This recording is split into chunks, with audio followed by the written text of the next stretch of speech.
Sir धुरंधर में दिखाया गया है कि असली वॉइस है पाकिस्तान डायरेक्ट कर रहे थे, लाइक डायरेक्टली कहाँ पे हमला करना है, कमांडोज को कहाँ पे अटैक करना है। और लेकिन इल्ज़ाम लगा था उस टाइम पे, कांग्रेस ने लगाया था कि आरएसएस ने करवाया ये। यस यस, बड़ा अच्छा सवाल है, जोरदार ताली इस सवाल के लिए। एक बात, क्योंकि धुरंधर फिल्म एक आई है जो कि बहुत बड़ी सुपरहिट फिल्म है, उसकी बहुत चर्चा हो रही है, लेकिन आज मैं आपको दिखाना चाहता हूं असली धुरंधर। इस देश के एनएसए अजीत डोवाल ने काफी वर्षों पहले एक बात बोली थी, वो आज के परिप्रेक्ष्य में जरूर सुननी चाहिए व्यूअर्स, और यहां पर जो दर्शक बैठे हैं वो जरूर सुने, और फिर वो 30 सेकंड की बाइट है, सुनते हैं जरा एक बारी वीडियो कॉल। दर्द है तो केवल इसी बात का, भारत के इतिहास में अगर दर्द केवल इस बात का नहीं है कि विदेशियों ने हमारे साथ क्या किया, उनका तो हम मुकाबला कर लेते। दुख इस बात का था कि हमारे सभी लोगों ने साथ नहीं निभाया और साथ नहीं दिया, और इसकी फीलिंग आज भी मुझे इस देश में होती है। ये कुछ वर्षों पुरानी बाइट है, बड़ी इस समय वायरल हो रहा है। मैं एक सेकंड मैं सुधांशु त्रिवेदी से समझना चाहूंगा। सुधांशु त्रिवेदी, अजीत डोवल का कहने का तात्पर्य क्या था? कुछ वर्ष पुरानी ये बाइट है, मैं फिर एक बार डिस्क्लोजर दे रहा हूं, मेक योर पॉइंट। उनके कहने का भाव बहुत स्पष्ट था, जब जब हम बटे तब तब हम कटे। जब हम राजा अंभी और पोरस के बीच में बटे, यूनानियों के हाथों कटे। जब जयचंद और पृथ्वीराज चौहान के बीच में बटे तो गोरी के हाथों कटे।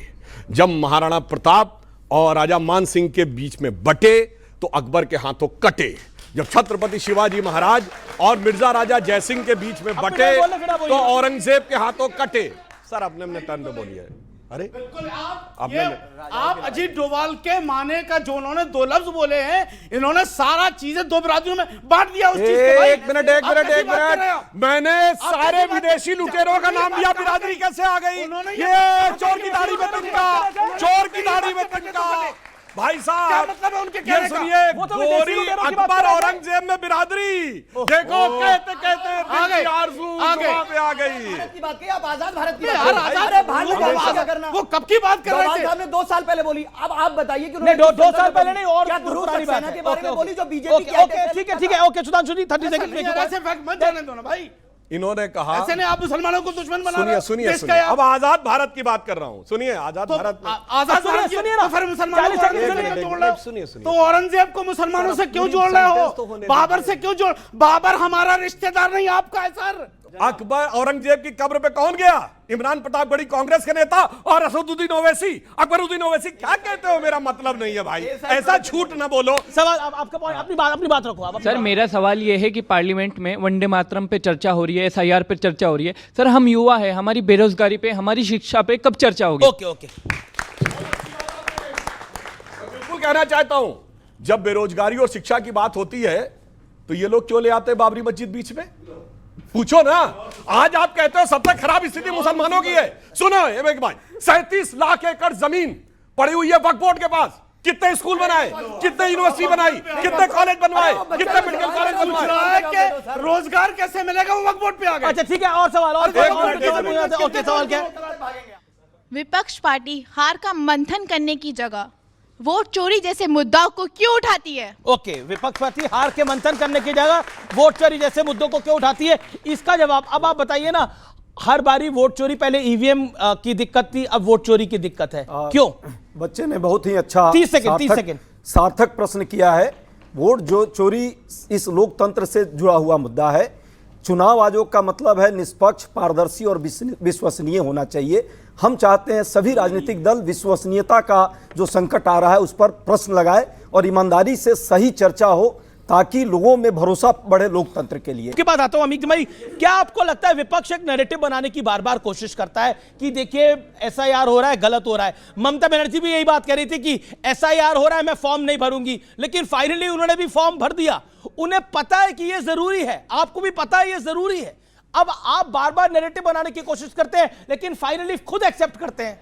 भाई जब एसआईआर हो रहा है तो इलेक्शन कमीशन ने एसआईआर में ये कहीं नहीं कहा है कि ये नागरिकता प्रमाण करने का कोई मिशन है, रिवीजन कमीशन है।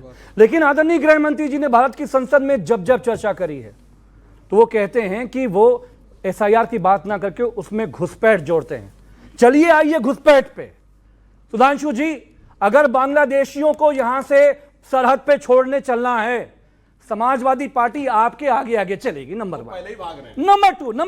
नंबर टू, कहा जा रहा है हमारे मुख्यमंत्री योगी आदित्यनाथ जी कि डिटेंशन सेंटर बनाएंगे। जी बड़ी अच्छी बात है। हम ये पूछना चाहते हैं कि जो घुसपैठ हुई है, चलो सरहद पर छोड़कर आओ, मेरे नौजवान दोस्त ने जो बोला, लेकिन डिटेंशन सेंटर का अंतरराष्ट्रीय लॉ क्या है? लॉ ये है कि जब हर जोन में, हर मंडल में योगी आदित्यनाथ जी डिटेंशन सेंटर बनाएंगे, साफ पानी, बिजली, कपड़ा, खाना, दवाई, आपको उनके पानी और बिजली की चर्चा है, लोगों की पानी और देना पड़ेगा। अच्छा ठीक है, अब कब आपको सिरप, सुनिए, अब आपको पूरी पेशेंट 2 मिनट 10 सेकंड, आपको डॉक्टर देना पड़ेगा, कब सिरप देना पड़ेगा, किताबें देनी पड़ेंगी, आम लोगों के पैसे से, उत्तर प्रदेश के आम कॉमन टैक्सपेयर के पैसे से हम ये होने नहीं देंगे। अच्छा 2 minute 10 second, 2 minute 12 second 10 second आप बोले, और उतनी ईमानदारी से आपको सुधांशु त्रिवेदी ने सुना। मैं कह रहा हूं 1.5 मिनट आप उनका भी जवाब सुनिएगा। और आपको उनके डॉक्टर की चिंता है, घुसपैठियों के, आपको घुसपैठियों के बिस्तर की चिंता है, उनके साफ पानी की चिंता है, उनके साफ शौच की चिंता है। घुसपैठियों की चिंता थोड़ी देर के लिए बंद कर दीजिए, यूपी की पब्लिक की चिंता करिए, वोट उन्होंने आपको देना है। ओके, आप देखिए ओके 40 सेकंड, वो खौफ, 50 सेकंड, घबराहट और छटपटाहट साफ दिखाई पड़ रही है। आल्हा में एक लाइन है कि का गति बरनो बग उदल की, जहकी मार सही ना जाए, और एक का मारे दुई मर जावे, तीसर खौफ खाए मर जाए। वो जानते क्या हो रहा है? कार्रवाई कर रहा है चुनाव आयोग, पकड़े जा रहे हैं घुसपैठिए। ये तीसरा कौन है जो खौफजदा होता चला जा रहा है? इसे समझने की जरूरत है। और मैं बता रहा हूं फैक्ट पे, इन्होंने जो बात कही डिपोर्टेशन, क्या हुआ जब से हमारी सरकार आई है, सब ऐसा भाग के गायब हो गए हैं। हम बताना चाहता हूं 42 लाख लोग, सर अपने बात सुनिए। अरे वो आपको 2 मिनट 20 सेकंड 12 सेकंड सुना। 42 लाख लोगों का वोट कटा जी बिहार में। 42 लोग भी सामने आए, यही तो होते हैं छुपे हुए। वो सर्टिफिकेट लेके थोड़ी घूम रहे होते हैं कि बांग्लादेशियों में रोहिंग्या जब आपसे कागज मांगा जाता है। बिहार में 42 लाख लोग, आप एमपी हो, वो रोहिंग्या हैं, घुसपैठिया हैं, बिहार में जो मिले हैं। तो डिटेंशन सेंटर बिहार में कहां, बताओ भाई? मेरी भाई कहां पर है डिटेंशन सेंटर? होने दो भाई। 42 लाख का वोट कटा, 42 सामने नहीं आए। आप जानते जब पकड़ने के लिए जा रही है पुलिस, भाई साहब अपने एड्रेस पे मिल नहीं रहे हैं, बिलों में घुस के भाग गए हैं। बांग्लादेश के बॉर्डर के ऊपर लाइन लगी हुई है वापस जाने की, और अपने मुंह से कबूल कर रहे हैं कि 4-4 बार हम वोट डाल चुके हैं। और जब वो बांग्लादेशी घुसपैठियों को जाते हुए देखते हैं तो इनके दिल से जानते क्या आवाज आती है? तुमने किसी की जान को जाते हुए देखा है? वो देखो मुझसे रूठ कर मेरी जान जा रही है। साफ समझ में आता है कि क्या स्थिति है। ओके स्वामी जी बात कर, ओके अंसारा साहब कुछ कहना चाह रहे हैं? एक छोटा सा अरे नहीं मैं डबल माइक लेके आ रहा हूं। आपके साथ नाइंसाफी कैसे होने दे सकते हैं? आपके साथ नाइंसाफी कैसे होने दे सकते हैं? हम इनके साथ हैं भाई।